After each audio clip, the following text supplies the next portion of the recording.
आलेकरवाडी आयोजित जागर आदिशक्तीचा सन्मान कर्तृत्ववान महिलांचा या नवरात्र विषयक कार्यक्रमामध्ये आपल्या सर्वांचं सहर्ष स्वागत करते। नवरात्र म्हणजे आदिशक्तीचा उत्सव। या आदिशक्तीच्या उत्सवामध्ये स्त्री शक्तीला खूप महत्त्वाचं स्थान आहे आणि या 9 दिवसामध्ये वेगवेगळ्या स्त्री शक्तीची पूजा केली जाते। जसं मंदिरात पूजा केली जाते तसंच घरामध्ये सुद्धा ही स्त्री शक्ती काम करत असते आणि या घरातल्या स्त्री शक्तीला पूजनासाठी म्हणून आपण हे वेगवेगळे पुष्प गुंफत आहोत। आपण नेहमीच जेव्हा स्त्री शक्तीचा विचार करतो त्यावेळेस नेहमीच चाकोरी बाहेरचं जीवन जी स्त्री जगते, जी स्त्री त्यामध्ये वावरते, या नक्की स्त्री शक्तीचा आपण उल्लेख त्यामध्ये करत असतो। अशाच आजच्या स्त्री शक्तीला आपण भेटणार आहोत। त्या स्त्री शक्तीचं नाव आहे जाई शिरीष देशपांडे। नमस्कार जाई। नमस्कार। आजच्या कार्यक्रमामध्ये तुमचं खूप खूप स्वागत। मनापासून धन्यवाद। जाईजींबरोबर गप्पा मारताना तत्पूर्वी थोडक्यात त्यांचा परिचय करून देते। यांनी मराठी विषयात एम.ए. केले, म्हणजे साहित्य हा विषय त्यांच्या तसं पाहिलं तर खूप जवळचा आणि आवडीचा विषय। त्यामध्ये त्यांनी अनेक पारितोषिकं मिळवलेली आहेत, शिष्यवृत्ती त्याच्यामध्ये त्यांनी मिळवलेली आहे। पुणे महानगरपालिका आयोजित शाळा सुधार समितीच्या त्या सदस्य देखील आहेत। तसेच विविध शाळेतील विविध मुलांना, विविध वयोगटातील मुलांना त्या मार्गदर्शन समुपदेशन करत असतात। हा सगळा भाग बघता थोडासा दुसरा विचार, थोडासा दुसरा पैलू त्यांचा आपण जो बघणार आहोत तो म्हणजे त्यांचा ट्रान्सपोर्टचा व्यवसाय, वाहतुकीचा व्यवसाय। आणि आपण आज त्यांच्याशी त्या विषयावर पण गप्पा मारणार आहोत। तर ह्या सगळ्या परिचयाच्या मध्ये असं मला जाणवलं की हा ट्रान्सपोर्ट आता आपण उल्लेख केला, तर मला सुरुवात तुम्हाला त्यापासूनच विचारावं असं वाटतंय की तुम्ही ह्या या विषयाकडे, ट्रान्सपोर्ट या व्यवसायाकडे कशा काय वळाला? ट्रान्सपोर्ट हा व्यवसाय तसा तर पुरुषांची मक्तेदारी असलेला व्यवसाय आहे। मी या व्यवसायाशी फक्त संबंधित म्हणलात तर अगदी लहानपणापासून आहे, कारण माझे वडील हे व्यावसायिक होते। त्यांचा स्वतःचा ट्रान्सपोर्टचा व्यवसाय होता, त्यामुळे त्यांना काम करताना लहानपणापासून बघत आले। पण मूळ ओढ साहित्याकडे असल्यामुळे एम.ए. झाले। पण लग्नानंतर एका वर्षात अशी परिस्थिती आली की माझ्या वडिलांना पॅरालिसिसचा अटॅक झाला आणि त्यामुळं त्यांना काम करणं शक्य झालं नाही। एक शारीरिक कमतरता किंवा उणीव त्यांच्यात निर्माण झाली की ते पहिल्यासारखा तो व्यवसाय हँडल करू शकणार नाही। मग एक विचार असा केला की त्यांची तब्येत आणि इतर आजूबाजूची परिस्थिती पाहता आपण हा व्यवसाय चालू ठेवावा का नाही। त्यावेळेला हा विचार करतानाच आई वडिलांचं असं मत आलं, माझे आई आणि वडील दोघेही, की हा व्यवसाय तू कर। आता हे त्यांनाच ठाऊक असेल की त्यांनी माझ्यामध्ये काय पाहिलं किंवा त्यांना काय वाटलं असेल की ही हा व्यवसाय करू शकेल, तर त्यांची इच्छा होती की हा कर। तर 2007 पासून मी या व्यवसायात अपघाताने आले, म्हणजे जे खऱ्या अर्थाने म्हणतात की ऍक्सिडेंटली मी करायला लागले, तर माझ्या बाबतीत हे अगदी खरं आहे की मी अपघाताने या व्यवसायामध्ये आले। पण फक्त वडील माणसांशी कसं बोलतात एवढंच मी त्यांच्याकडून शिकले होते। त्यानंतरच्या सगळ्या गोष्टी नुसत्या धडपडत चुकत शिकत करत गेले। एकच गोष्ट माझ्यासाठी खूप पाडबडाची ठरली की माझ्या मिस्टरांचा पण ट्रान्सपोर्टचाच व्यवसाय, फक्त माझ्या वडिलांचा मालवाहतुकीचा होता आणि माझ्या मिस्टरांचा पॅसेंजरचा होता, म्हणजे माणसांची वाहतूक करत होते। तर त्यामुळं थोडीशी तरी बॅकग्राऊंड होती आणि त्यांनी मला खूप पाठिंबा दिला की वडिलांची इच्छा, आईची इच्छा, तर तू नक्की याच्यात उतर, आपण पाहूया। आणि मग अशा प्रकारे 2007 पासून ह्या व्यवसायामध्ये उतरले। बरोबर आहे, म्हणजे हा व्यवसाय जो तुम्ही करताय याच्यामध्ये सहसा महिला या दिसत नाही आणि तुम्ही तर पहिला महिला आहेत या व्यवसायामधल्या। याच्यामध्ये तर तुम्हाला अनेक अडचणी आल्या असतील, तर ह्या अडचणींवर तुम्ही कशा मात कराल, त्याचा एखादा अनुभव वगैरे आमच्यासाठी? रोज नवीन अनुभव असतात, रोज नित्य नवा आव्हानाचा प्रसंग असा आमच्या बाबतीत रोजच असतं। असे अनेक प्रसंग येऊन गेले। सुरुवात अगदी जेव्हा झाली की अगदी बिलं कशी करायची ह्या स्टेजपासून मी सुरुवात केली, तेव्हाही अनुभव घेत घेत गेले। सगळ्यात मोठं एक गोष्ट जेव्हा घडली की आम्हाला एक मोठं कॉन्ट्रॅक्ट आम्ही घेणार होतो आणि मी स्वतःची माहिती द्यायला, एक कोटेशन द्यायला आम्ही मुंबईला गेलो, तेव्हा त्या लोकांना आश्चर्य वाटलं की एक बाई कशी काय या व्यवसायात, कारण बायकांच्या नावावर असलेले व्यवसाय त्यांना माहीत होते, पण ऍक्च्युली त्याच्या मागचं ब्रेन हे त्या बाईच्या नवऱ्याचं असायचं, ती सहीपुरती असायची. मी जाऊन देते त्यांना एक क्युरिओसिटी वाटली महिंद्रा लॉजिस्टिक्सला की एक लेडीज आपल्याला कोटेशन देते आणि फर्मली ते प्रेझेंट करते सगळं, तर त्यांच्यासाठी आश्चर्याची गोष्ट होती. पण मला तिथे आदराचीच वागणूक मिळाली की एक क्युरिओसिटी म्हणून त्यांनी सुरुवातीला काम दिलं आणि आज सक्सेसफुली त्यांच्याबरोबर मी 10 वर्ष आहे. त्यानंतर दुसरा एक प्रसंग असा आला की ड्रायव्हरचा ॲटिट्यूड साधारणपणे आपल्या सगळ्या समाजाला माहिती आहे. तर आपली मालक किंवा मालकीण एक बाई आहे, तिला काय कळतंय हे सुरुवातीच्या काळात आलं. नाही तुम्हाला नाही, सरांना फोन करायचा होता, सरांना फोन द्या, असं झालेलं आहे. पण जेव्हा मी त्यांना सांगितलं की हे मीच बघणार आहे, तुमचे प्रॉब्लेम मीच सोडवणार आहे कंपनी एंडमध्ये, आणि जेव्हा ते ॲक्च्युली प्रॅक्टिकली सोडवले गेले तेव्हा त्यांना कळलं की मॅडम हे हँडल करू शकतात. आज अशी कंडिशन आहे की ड्रायव्हर स्वतःहून मला फोन करतात, मॅडम आता तुम्ही इथं लक्ष घाला, त्याशिवाय ते होणार नाही. म्हणजे तुम्हाला काय कळतंय, इथपासून तुम्हीच लक्ष घाला, ह्यापर्यंतचा प्रवास होता हा. आणि हा खूप आता छान प्रवास तुमचा चालू आहे. ह्या सगळ्या प्रवासामध्ये तुमचे जे काही अनुभव आहेत, आता बऱ्याच ठिकाणी महिला सुद्धा आता या क्षेत्राकडे यायला बघतात. हो. तर मग असे आहेत का अजून काही महिला की ज्या या क्षेत्रामध्ये आहेत आता आणि ज्यांच्याशी तुमचा संपर्क कमी प्रमाणात आहे, कमी टुरिझम मध्ये आहेत, रादर हॉस्पिटॅलिटी आणि टुरिझम मध्ये आहेत, पण ट्रक ट्रान्सपोर्ट मध्ये नाहीये, मालवाहतुकीमध्ये नाही. त्याच्यामुळे मग तुम्ही हा जो तुमचा सगळा जो प्रवास चालू आहे, तर ह्यासाठी म्हणून तुम्ही काय काय कुठल्या कुठल्या गोष्टींचा अभ्यास केला? सगळ्यात पहिल्यांदा अभ्यास केला आपल्या भाषेचाच. कारण एक साहित्यात रमणारी मुलगी ते एक कणखर किंवा रफ अशी स्त्री, हा एक मोठं ट्रान्सफॉर्मेशन होतं माझ्यासाठी. कुठल्याही प्रसंगाला ही तोंड देऊ शकली पाहिजे. म्हणजे एक स्त्री भावनिक असते, पटकन रिॲक्ट होते, रडते, तिचं व्यक्त होण्याचं माध्यम आहे अश्रू. माझ्या फील्डमध्ये रडण्याला चान्सच नाहीये. एनी टाइम कुठल्याही प्रसंगी काहीही घडू शकतं. म्हणजे आत्ताचा येणारा गेलेला आठवडा तर रोज कमीत कमी 6 ते 7 तास फोनवर होतो. कारण आता मॅन्युअली आम्ही जाऊ शकत नाही, वर्क फ्रॉम होम करतोय, पूर्णपणे कॉलवर. तर हे रोज आहे. तुमचा ट्रान्सपोर्टचा व्यवसाय आणि आता तुम्ही जसं म्हणालात की साहित्यिक म्हणूनचा तुमचा प्रवास, तर ह्या दोन खूप वेगवेगळ्या गोष्टी आहेत. आणि मग ह्याचा तुम्ही बॅलन्स कसा करता? नाही, मी मूळची शिक्षिका आहे किंवा साहित्यात रमणारी आहे. आणि पहिले सुरुवातीचे काही वर्ष जेव्हा ट्रान्सपोर्टमध्ये आले तेव्हा खूप शिकायचं होतं. त्या काळामध्ये माझं साहित्य मागं पडलं, अगदी मी हे कबूल करते. मी लिहित होते, हे सगळं मागं राहत गेलं. पण त्यावेळची गरज होती की व्यवसायातल्या बारीक खाचाखोचा शिकणं, अगदी कोटेशन कसं द्यायचं किंवा इतर टेक्निकल गोष्टी आहेत, RTOची कामं आहेत, ड्रायव्हर कसा हँडल करायचा, डिझेल पंप्सचे रिलेटेड इश्यूज आहेत ते कसे सॉल्व्ह करायचे, ह्या सगळ्या गोष्टी शिकण्यासाठी मी साहित्य बाजूला ठेवलं. पण जसं ज्या क्षणी असं लक्षात आलं की हे आपल्याला जमतंय, आता आपण इथं सेटल झालेलो आहोत, तर पुन्हा मी साहित्याकडे वळले. कारण माझ्या असं लक्षात आलं की मी वाचल्याशिवाय किंवा लिहिल्याशिवाय जगू न शकणारी स्त्री आहे. माझ्यासाठी ते ऑक्सिजनचं काम करतं किंवा स्ट्रेस बस्टर्सचं काम करतं.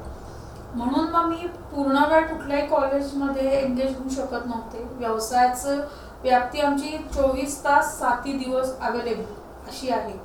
त्यामुळे क्लासेस किंवा महानगरपालिकेच्या शाळातल्या मुलांना मोफत शिकवणं असेल की जेणेकरून मी मुलांशी अटॅच राहील, माझ्या विषयाशी सतत संलग्न राहील आणि मुलांशी शिकवणे किंवा त्यांच्याशी अटॅच राहिल्याने जी एक पॉझिटिव्ह एनर्जी मिळते त्याने मी जास्त सक्षमपणे माझा व्यवसाय करू शकते. कारण त्यांच्या वागण्या बोलण्यातले जे निरागस भाव असतात ते तुम्हाला इतकी एनर्जी देऊन जातात की त्या एनर्जीच्या बळावर मी खूप चांगल्या पद्धतीनं माझा स्ट्रेस हँडल करू शकते. कारण रोज नवीन स्ट्रेस असतो.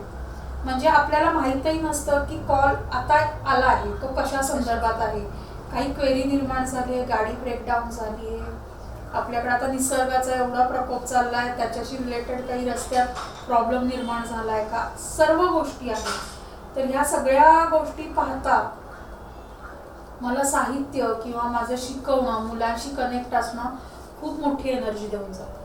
ते तुमची ती स्ट्रेंथ म्हणावी लागेल की हो. साहित्याच्या तुमचा जो पैलू आहे त्याला हो. तुम्ही त्याच बाबतीत बघता. हो.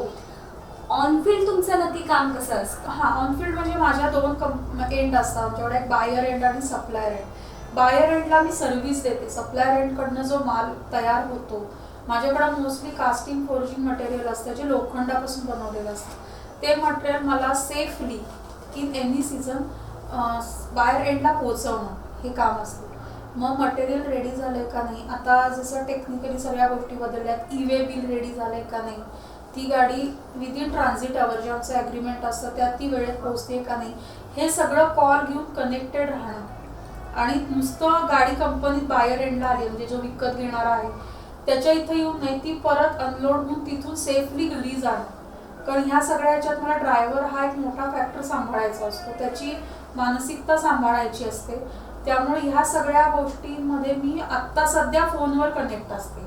आणि आमच्या या कामाला वेळेचं बंधन नाही. जसं एखादा माणूस जॉबवर गेलाय तर 9 ते 5 तो त्याचा जॉब करेल आणि घरी येईल. आमचं असं नाही. कंपनीची रिक्वायरमेंट किंवा त्यावेळची सिच्युएशन प्रमाणे 24/7 आम्ही कनेक्टेड असतो. बरोबर आहे. आणि मग ह्या सगळ्याचा म्हणजे आता कोरोना पूर्व काळ आणि कोरोनाचा आत्ताचा हा सगळा महामारीचा आपला काळ, तर ह्याच्यामध्ये खूपच तुम्हाला अडचणींना सामना करावा लागेल. हो. तर साधारण आत्ताचा एखादा अनुभव तुम्ही त्याच्या संदर्भातला सांगू शकाल? हो, आत्ता जस्ट जेव्हा अनलॉक झालं, अनलॉक 1.0 झालं, त्यावेळेला जेव्हा पहिल्यांदा गाड्या पुण्यात आल्या, तर सुरुवातीला आल्यानंतर सगळ्यांसाठीच नवीन होतं. सॅनिटायझिंग सिस्टीम कंपनीने अलॉट केल्या होत्या. त्यावेळेला गाडी सॅनिटाईज झाल्यानंतर एक विशिष्ट स्मेल येणं, त्यासाठी ड्रायव्हरनी म्हणजे त्यालाही ती गोष्टीची सवय नसणं, त्या गोष्टी जरा आम्हाला फेस करायला लागल्या. त्यानंतर सगळ्या गाड्या सॅनिटाईज होऊन बाहेर पडायला जो एक आमचा ठराविक पिरियड असायचा त्याला वेळ लागत गेला. कारण सगळ्याच जणांसाठी ह्या गोष्टी नवीन होत्या किंवा वर्किंग करणारे लेबर कमी आहे त्यामुळं उशीर होत जाणं. आणि त्यावेळेला आपल्याला माहितीये पार्सल म्हणजे हॉटेल सगळीच बंद होती. तर आम्ही स्वतःच्या घरनं ड्रायव्हर्सना डबे दिलेले आहेत, कारण रात्री उशिरा बाहेर पडणं, कारण आपल्या हातातच त्या गोष्टी नव्हत्या काही. बरोबर. तरी आणि हे सलग 3 महिने ही सिच्युएशन चालू राहिली की ड्रायव्हरलाही त्या सगळ्या गोष्टी अंगवळणी पडणं. आणि असंही होत गेलं की जरा कुठं रुटीन बसते तोपर्यंत नवीन एक बॅच पॉझिटिव्ह निघणार, ती क्वारंटाईन होणार. नवीन बॅच तिथं लेबरची आली की ती ट्रेंड नसेल तर मग परत त्यांना शिकवून होणार, तयार होऊन माल लोड होणार. या सगळ्यामध्ये वेळ खूप जात होता. मग अशा वेळेला ड्रायव्हरची पण मानसिकता सांभाळणं, कारण एक आपल्याला असं वाटतं की कारमधनं प्रवास करणं हे खूप इझी आहे. जेव्हा तुम्ही ट्रकमधनं प्रवास करता आणि आधी तिथं गाडी लोडिंगला जाणं, इथं अनलोडिंग होऊन परत बाहेर पडणं, हे एक खूप टाइम टेकिंग काम आहे. आणि ह्यामध्ये आपण एक दिवस केलं तर फ्रस्ट्रेट होऊ, मग ड्रायव्हर हा तर त्याचा परमोच्च बिंदू वाटतो फ्रस्ट्रेशनचा. मग त्याची मानसिकता सांभाळणं, त्याच्याशी कॉन्टॅक्टमध्ये राहणं, म्हणजे त्यावेळेला मॅनेजर किंवा कुठल्याही मधला चॅनल न ठेवता एक मालक म्हणून डायरेक्टली त्यांच्याशी कनेक्ट होणं, ह्या सगळ्या गोष्टी आम्हाला करायला लागतात. बरोबर. तुमच्या बोलण्यात आता आलं की तुमचे 2 प्रकारचे ट्रान्सपोर्टचे काम आहे की हो. एक माल वाहतुकीचं आणि एक पॅसेंजरचं. हो. तर मग दोन्हीचा बॅलन्स म्हणण्यापेक्षा की दोन्हीमध्ये सोपं कुठलं वाटतं काम?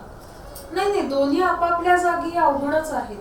कारण जेव्हा तुमच्या बसमधनं माणसं जातात तर त्यांच्या जीवाची जबाबदारी तुमच्यावर असते. बरोबर आहे. आणि ड्रायव्हरनी तुम्हाला चांगली पोलाईट सर्व्हिस देणं, विशेषतः जेव्हा फिमेल ट्रान्सपोर्टेशन असतं त्यांच्याशी बिहेवियर व्यवस्थित असणं, ही तेवढीच जबाबदारी असते. कारण आम्ही एक सर्व्हिस इंडस्ट्रीमध्ये काम करतो. तुमचं नाव चांगलं व्हायला खूप वर्ष घालावी लागतात आणि एक छोटा इन्सिडेंट पण तुमचं नाव खराब करू शकतो. सो आपल्याला सतत केअरफुल राहायला लागतं. त्यानंतर माल वाहतुकीमध्ये प्रत्येक सीझन वाईज आम्हाला काम करायला लागतं की पावसाळ्यामध्ये कास्टिंग फोर्जिंगला रस्टी होऊ शकतं, ते प्रॉपरली कव्हर करून जाणं, किंवा उन्हाळ्यामध्ये टायरनं गरम न होऊन देणं, त्या ह्याच्यात ट्रॅव्हलिंग करून देणं, किंवा ड्रायव्हरला योग्य विश्रांती मिळाली पाहिजे तरच तो एफिशियंटली ड्रायव्हिंग करू शकेल. कारण मोस्ट ऑफ दी ॲक्सिडेंट आहे ना ड्रायव्हरला झोप न मिळाल्यामुळं आणि झोप आवडली नाही म्हणून गाडी ठोकली गेली, ह्या पद्धतीनं ॲक्सिडेंट्स होतात. तर ह्या गोष्टींची काळजी घेणं, त्यामुळे दोन्ही ट्रान्सपोर्ट हे आपापल्या जागी तेवढंच कठीण आहे. कारण सर्व्हिस इंडस्ट्री आहे. बरोबर. इथं जर तुमचं मटेरियल रस्टी होऊन आलं किंवा त्याला बबल पकडले असतील तरी तुमचं नाव खराब होईल की अरे यांनी नीट ट्रान्सपोर्ट आणला नाही किंवा डॅमेज झालं काही कुठल्या तरी किंवा वेळेत आलं नाही. तसंच इथं माणसांचं आहे की त्यांच्या जीवाला धोका आहे, त्यांना जपून न्यायचंय, त्यांच्याशी मिसबिहेव होणार नाही, गाडी क्लीन आणि नीट आहे, वेल कंडिशन आहे की रस्त्यात कुठं तिचं ब्रेकडाऊन झालेलं नाही. सो दोन्ही याच्यावर आपापल्या चॅलेंजेस असतात. बरोबर. दोन्हीचा ज्यावेळेस आपण विचार करतो तर तुमच्या अनुभवातला म्हणजे तुमच्या लक्षात राहणाऱ्या अनुभवात म्हणण्यापेक्षा तुमच्या लक्षात राहणारा एखादा चांगला प्रसंग सांगा. नाही, माझ्या लक्षात राहणारा चांगला प्रसंग असा आहे की माझ्या ड्रायव्हरची आई हरवलेली. ट्रकवरचा ड्रायव्हर होता, त्याची आई हरवली. म्हणजे हा प्रसंग असा आहे की एक ज्या वेळेला मी त्यांना माणुसकीची वागणूक देते माझ्या ड्रायव्हर्सना, फक्त ड्रायव्हर म्हणून ट्रीट नाही करत, एक घरातली बाई किंवा असं मी त्यांना ट्रीट करते. त्यावेळेला त्या ड्रायव्हरनी पूर्ण ट्रिप केली माझी आणि मला सांगितलं आमचा NH4 वर एक पंप आहे, मी पंपात मॅडम गाडी लावतो आणि आईला शोधायला जातो. तो त्याच सराउंडिंग मध्ये आहे असं त्याला कळलं होतं. तर मी त्याला म्हटलं गाडी पंपात लावून तू जाऊ नको, तू गाडी घेऊन जा. तो म्हणला मॅडम डिझेल वापरलं जाईल माझ्याकडून. म्हणलं आईपेक्षा डिझेल मोठं नाही, एनी टाइम तू जा. तर म्हणला ठीक आहे. मग त्या गेला, त्याला आई सापडली, ओके सगळं झालं. पण आत्ता मग अनलॉक मध्ये जेव्हा मी त्यांना पे केलं, सगळं बंद असताना आणि लॉकडाऊन मध्ये पे केलं, अनलॉक झाल्यावर त्यांची सर्व्हिस सुरू झाली, तेव्हा एनी टाइम ते हजर आहेत आता कामाला. मला सर्व्हिस देताना आता उशीरच झालाय, असं झालंय, मी येणार नाही असं माझ्या कुठल्याही ड्रायव्हरनी मला सांगितलं नाही. ते त्या वेळेला हजर आहेत, त्यांची काळजी घेऊन. मग हे अनुभव मिळतात अनुभव असे. कुठल्या सीझन मध्ये तुमचा जास्त तुम्हाला त्रास होऊ शकतो? पावसाळा. कारण किती तुम्ही टार्पोलिन घातलं तरी कुठं एक छोटस पिणे एवढं जरी भोक असेल तर तिथनं पाणी आत गेलं आणि जर मटेरियल रस्टी नाही त्याला गंज पकडला तर ते कंपनीमध्ये क्वालिटी कंट्रोल अप्रूव्ह होत नाही. मग त्याला ते सोल्युशन लावून क्लीन करून देणं ॲज अ ट्रान्सपोर्टर आमची जबाबदारी असते. तर 1-2 वेळा हे पण आम्ही केलेलं आहे. ड्रायव्हरला तसं ट्रेनिंग असल्यामुळे त्या रस्टी मटेरियलला क्लीनअप करून आम्ही दिलेले आहे. हा सगळा जेव्हा आपण भाग बघतो तर तेव्हा हा खरं तर खूप एक चाकोरीच्या बाहेरचं तुमचं काम आहे. म्हणजे एकूण जर महिलांचा प्रांत बघितला तर त्याच्यापेक्षा हा खूप वेगळा प्रांत आहे. तर मग ह्या प्रांतामध्ये येण्यासाठी तर तुम्ही महिलांना काय सांगाल? नाही, नक्की यावं. उलट एक स्त्री असते ना, तिच्या अंगी सगळ्यात जास्त एनर्जी असते किंवा ताकद असते. म्हणजे फिजिकली असतेच, मेंटली असतेच. कारण एक जी स्त्री जन्म देऊ शकते, ज्या एखाद्या मुलाला जन्म दिल्यानंतर तिचा खऱ्या अर्थाने पुनर्जन्म होतो, ती स्त्री जगातल्या कुठल्याही संकटाला का भिल किंवा कुठल्या सिच्युएशनला का भिल. आणि स्त्री ही एकदम हायपर नाही होत, चारी बाजूनी विचार करण्याची क्षमता तिच्याकडे असते. कारण मी नेहमी असं म्हणते, मी एंटरप्रेनर ऑफ बिझनेस वुमन. आजही मी ज्या हाऊसवाईफ आहेत ना त्यांचा मला जास्त आदर वाटतो. कारण आज मी माझी कंपनी रन करते तर मला ड्रायव्हरची साथ आहे, माझ्या मिस्टरांची साथ आहे, मला एक सपोर्ट सिस्टीम आहे. पण एक जेव्हा घर चालवता, प्रत्येकाच्या आवडीनिवडी सांभाळणं, हे एक कंपनी चालवण्या इतकंच अवघड आहे.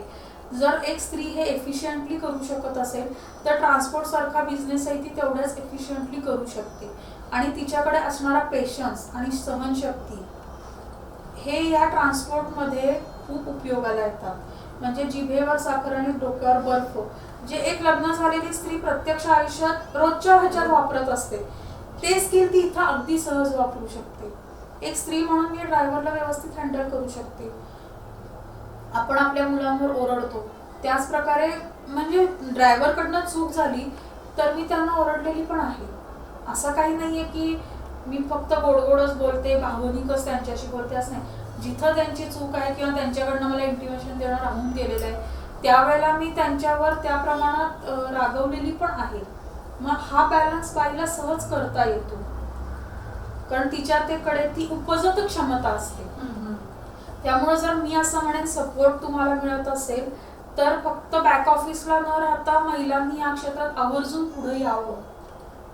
आणि चुकत चुकत तुम्ही शिकू शकता. एक स्त्री जर लग्नाआधी 21-25 वर्ष आईच्या घरात या पद्धतीमध्ये वावरत असेल, लग्नानंतर एक्स्ट्रीमली दुसऱ्या पद्धतीत जाते आणि त्या सगळ्या आत्मसात करून विरघळते त्या घरामध्ये साखरेसारखी, तर ती कुठलाही व्यवसाय, ट्रान्सपोर्ट असू दे किंवा कुठलाही व्यवसाय ती करू शकते. कारण मला हे केव्हा लक्षात आलं की जेव्हा US कॅनडा पाहता तर तिथं बस आणि ट्रक ड्रायव्हर महिला आहेत.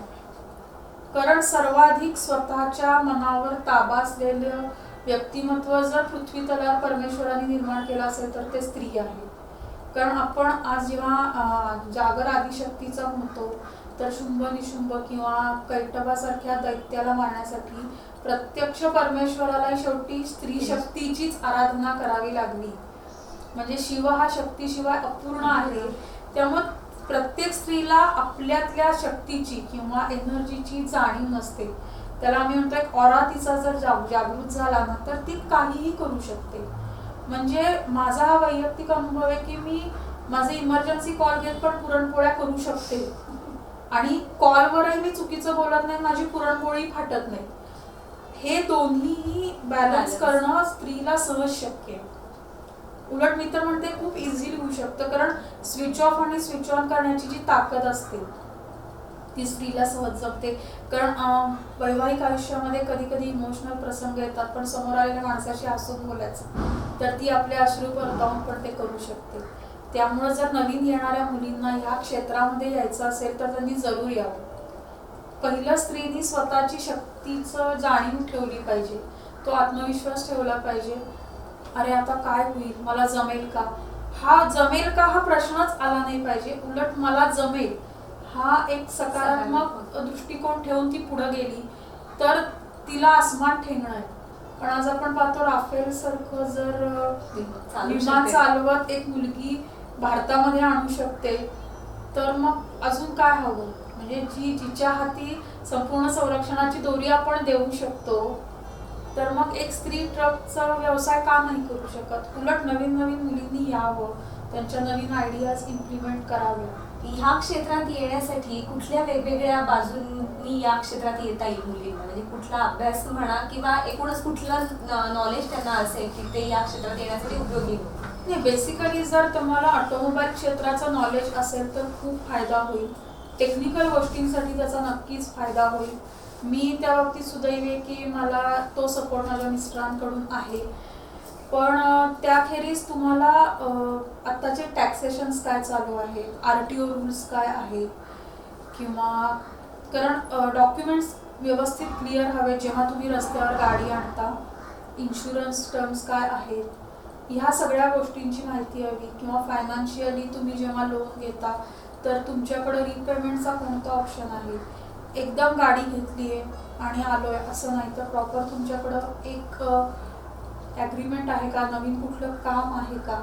त्यासाठी आधी कुठेतरी इंटर्नशिप करावी किंवा चांगल्या ट्रान्सपोर्टरच्या अंडर जाऊन शिकावं आणि मग स्वतंत्र काय करता येते का तर नक्की करावं तर जमेल. नक्कीच नक्कीच.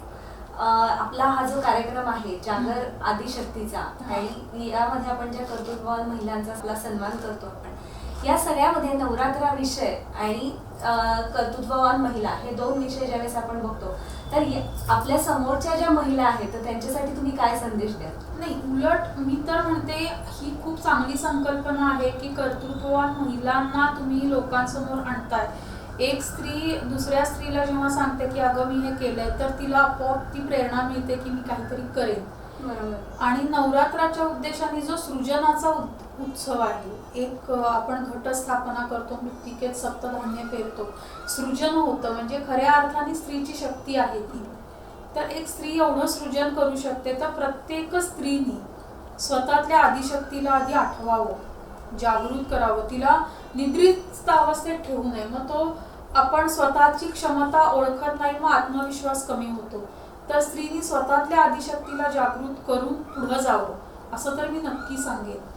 आणि हा उत्सव हा जर 9 दिवसांपुरताच मर्यादित न ठेवता प्रत्येक स्त्रीनी नवरात्र हे 365 दिवस तिच्या मनामध्ये ठेवलं पाहिजे की माझ्यामध्ये आदिशक्ती आहे. मी वेळप्रसंगी दुर्गाई होते, मी वेळप्रसंगी माता पार्वती पण होते. तर ते जास्त सोयीचं राहील तिच्यासाठी की ती शारीरिकदृष्ट्या मानसिकदृष्ट्या अजून कणखर होईल आणि येणाऱ्या संकटांना परतावून लावून ती स्वतःचं स्थान निर्माण करेल. आता जसं जाईजींनी सांगितलं आपल्याला की आपल्या क्षमता ओळखा आणि त्या क्षमतांपेक्षा बाहेर पहा, चाकोरीच्या बाहेर बघा. ह्या सगळ्यांचा नक्कीच आपण सगळेजण आपल्या पुढील आयुष्यामध्ये त्याचा सकारात्मक विचार करूया. आणि आजच्या या कार्यक्रमांमध्ये जाईजींनी आपल्याला बहुमोल वेळ दिला त्याबद्दल मी जाईजींचे आभार मानते. खूप खूप धन्यवाद. मलाही इथं माझे अनुभव सांगण्याची संधी दिली त्याबद्दल मीही रोटरी क्लब ऑफ वाल्लेकरवाडीचे मनापासून आभार मानते. धन्यवाद. धन्यवाद. घरी राहा, सुरक्षित राहा.